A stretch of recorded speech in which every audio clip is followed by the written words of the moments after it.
Meu pai, na realidade, foi um autodidata.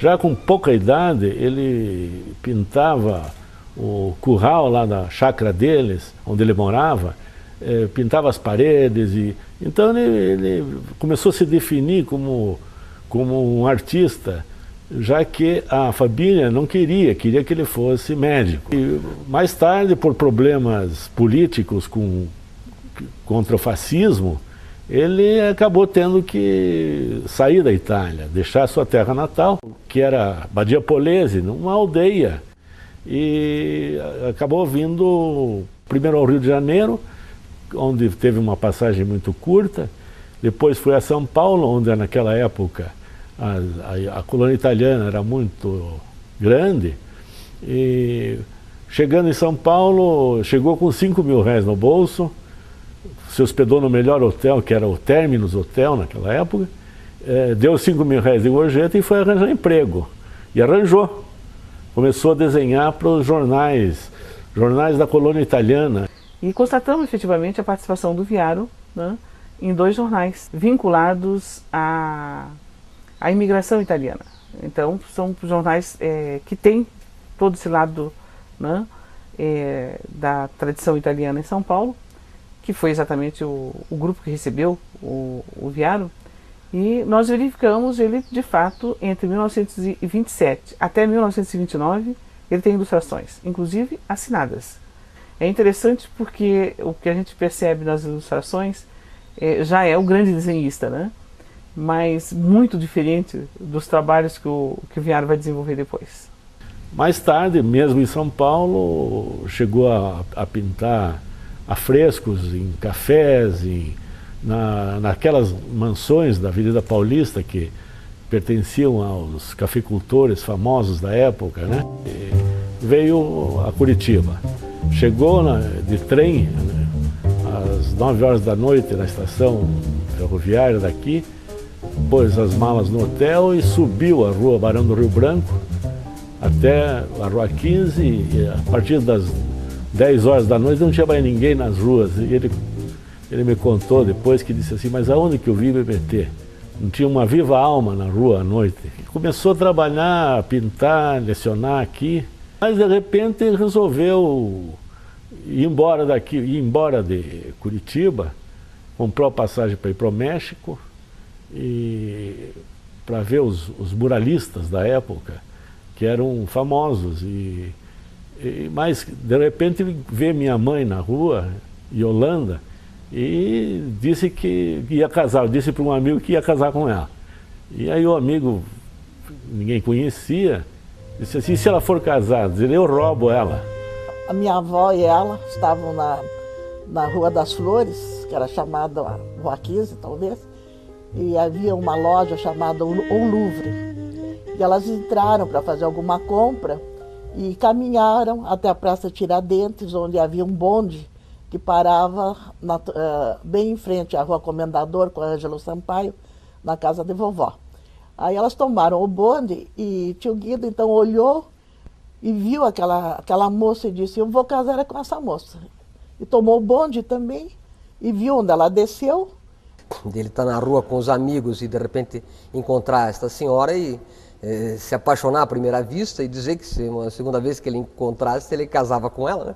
E ele vai encontrar, vai vender o dinheiro que ele tinha para ir para o México, etc., compra tudo em flores e dá para ela. Quer dizer, é uma história fantástica, não sei se isso não está até ligado em lenda, né? Todo mundo conta, mas deve ser uma verdade aí, né? Bateram na porta e era um entregador de flores, com uma caixa muito bonita, retangular, com fitas, e endereçada à moça de cabelos pretos. Aí a única que tinha cabelos pretos era a tia Yolanda, e ela recebeu a caixa e ao abri-la havia uma dúzia de rosas vermelhas, botões de rosas lindíssimos, e um cartão do seu admirador.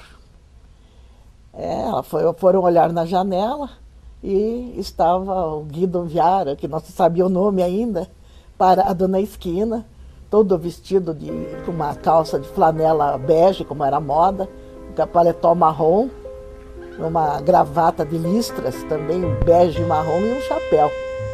Aí ela cumprimentou e agradeceu, e minha avó ao lado, porque na época uma moça jamais poderia falar ou cumprimentar um desconhecido.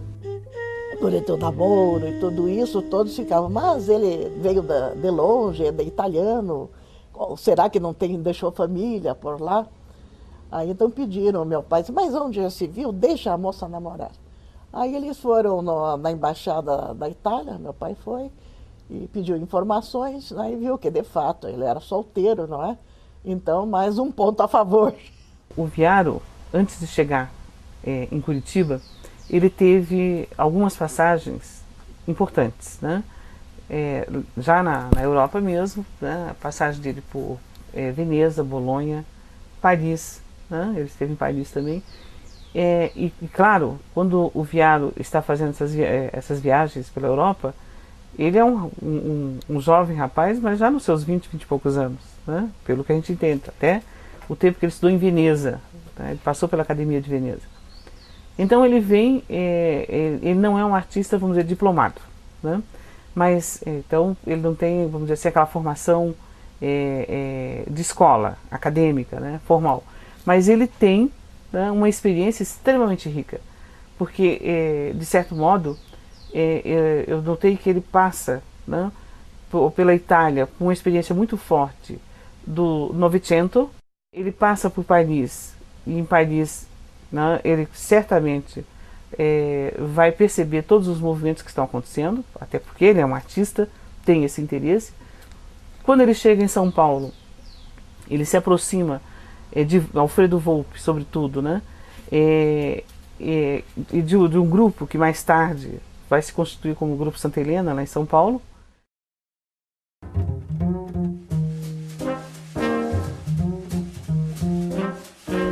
Ele era severo, rigoroso, exigia atenção, mas tinha uma diplomacia extraordinária para lidar com aquela gurizada. O que eu sei é que ele era de uma franqueza, às vezes um pouco rude. E também ele não era nada simpático com os governantes, com essas pessoas que tinham o mando da administração no Estado e coisas assim. Não, ele não fazia gênero.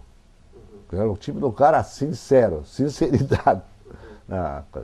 E era uma pessoa altamente generoso. Dava esmola para pobre, essa coisa, é totalmente generoso. Repartia, tinha um chocolate de vez em quando, te dava metade para você, a metade, e assim era o Viaro. Nós estávamos assim, em plena mundo das ideias, né?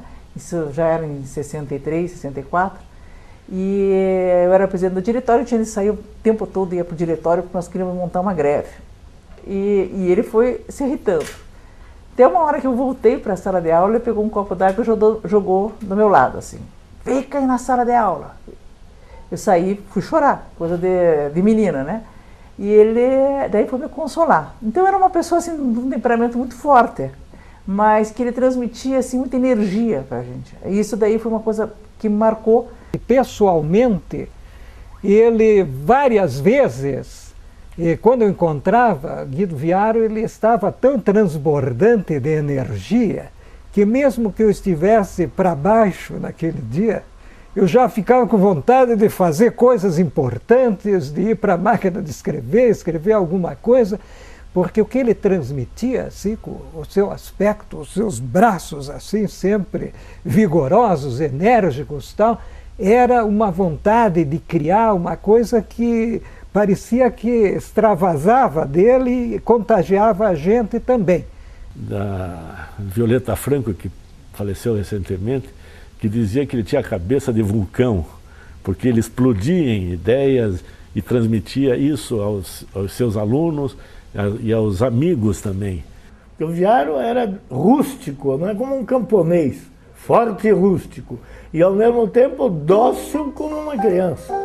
Era de um amor extremo com as pessoas, mas quando ele implicava com algum, ele judiava, né? O Viaro era uma personalidade que as pessoas ou detestavam ou amavam profundamente. Uma figura bonita, mas assustadora. Era um homem grande, forte, com um temperamento de professor, um pouco ditatorial, às vezes pela própria tom da profissão. Assustava, temperamento italiano. E eu fui ver uma exposição infantil na biblioteca pública e coincidiu que o Viaro estava lá conversando com todo mundo. Inclusive eu conversei com ele, achei ele muito simpático e comentei isso com uma professora minha da Escolinha de Arte. E ela falou, você não conhece ele, não sei o quê, ele é louco de neurastênico, e duvidou do que quando eu falei que achei ele simpático. Né? Não, eu não vi nada, o cara foi simpaticíssimo comigo. Eu devia ter 15, 16 anos, mas naquela época um adolescente assim, pelos adultos, não era considerado na conversa como um igual, né? E eu achei uma coisa extremamente importante, que o professor Viaro sempre dialogou conosco como se fôssemos iguais e adultos. Naquele tempo, os jovens, como sempre acontece, né, se rebelavam contra os que estão estabelecidos. Né? E o Viaro, então, se ligou, foi muito ligado a nós e nós a ele. E como ele era um homem muito aberto, muito expansivo, um gozador, como a gente diz, né, ele naturalmente se atraiu a simpatia dos jovens.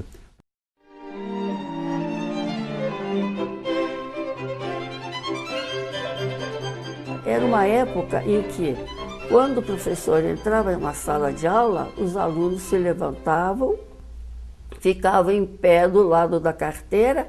Depois que o professor entrava e punha o livro de chamada na mesa, aí todos se sentavam. Ele brincava muito com os alunos. Eu me lembro que nós ríamos muito na aula dele. Mas também quando alguém estava distraído, ele chamava atenção, né? Inclusive jogando o giz. Ou então chegava perto do aluno, estava o aluno lá brincando, coisa, ele chegava lá e dava uns croques assim, ele dizia, uns croques na cabeça. Aquilo era uma gargalhada na sala. Todo mundo ria. Ele se achava assim, que alguém não tinha talento. Ele vinha com a chave assim do carro batendo e dizia, olha, é bom você ir cuidar das panelinhas. Porque as tintas não adianta nada, vai cuidar das tuas panelinhas. Quando o aluno tinha possibilidades, ele dava liberdade.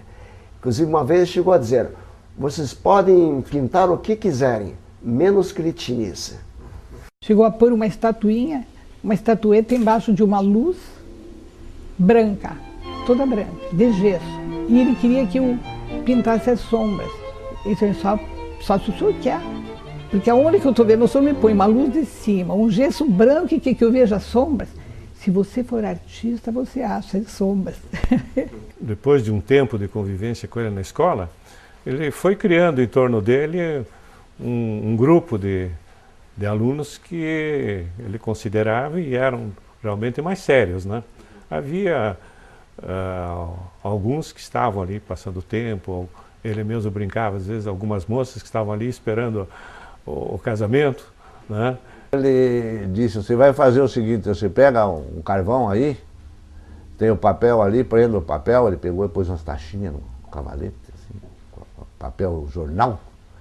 Você vai desenhar essa figura aqui. Eu disse, mas eu não sei desenhar isso. Não, vai desenhar sim. E daí ele pegou e pôs um busto do Sêneca. É uma figura em que a cabeça é mais baixa e o ombro sobe. E quando eu terminei o desenho, ele disse, agora você vai fazer a xilogravura. Eu digo, mas eu não sei o que é xilogravura. Daí ele disse, você pega aí e faz o desenho aqui e marca na madeirinha. Que ele pegou um compensado que tinha lá e eu fiz eu desenhar aquele desenho. Quando eu fiz o desenho, ele disse, agora o que é preto você pega. Daí ele me deu uns formãozinhos e disse, o que é preto você deixa. E o que é branco você tira fora. Cavoca aí e tira. Bom, daí eu fiz a gravura, ele pegou e eu fiquei estranhando aquele troço. Eu sei que ele passou o rolo em cima, pegou um papel manteiga, pôs em cima e tirou e mostrou para mim, isso aí é xilogravura. Eu dizia, mas o que que faz com isso? É para você ver onde é que está o branco, onde é que está o preto, onde é que está a luz e onde é que está a sombra. E de agora em diante você vai ver, não é só essas duas. Tem mais ainda. E você vai começar a perceber onde é que estão as outras. Foi aí que eu conheci o Viaro. Fui ao ateliê dele para conhecê-lo. E era uma surpresa minha, que quando eu entrei no ateliê ele tinha um nu. E eu nunca tinha visto uma mulher nua. Eu tinha saído do colégio de monjas, né, de colégio Sion, que é bem tradicional. Quando eu cheguei, encontrei aquela mulher nua e tive de desenhá-la, me passou um mal-estar muito grande. Eu lembro que ele dizia assim, põe a verde na barriga dela. Eu disse, puxa, mas ela é mulata, ela é marrom? Ele disse, não, põe a verde. Eu pus e funcionou. Era uma guarda verde, assim, funcionou.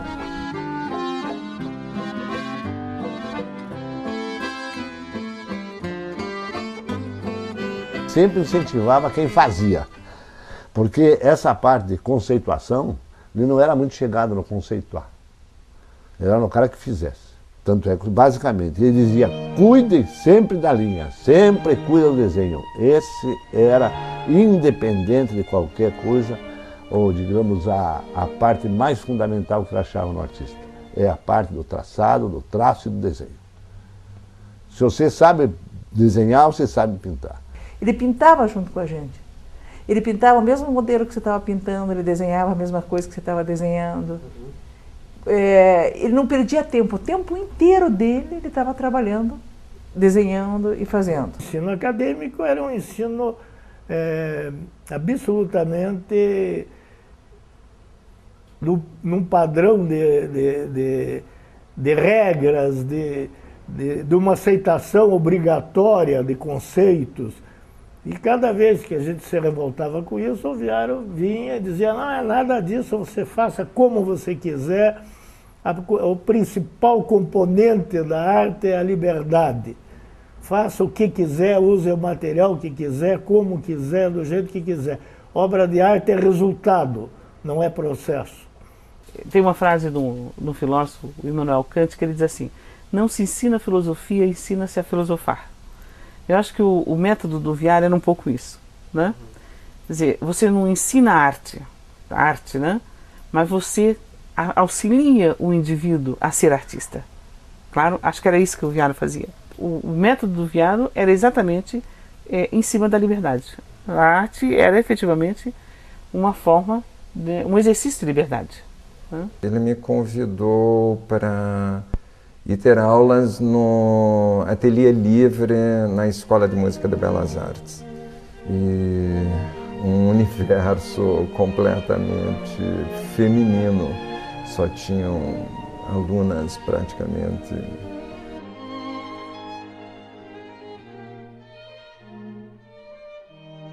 Olha, esse trabalho aprova um pouco do temperamento dele, como era.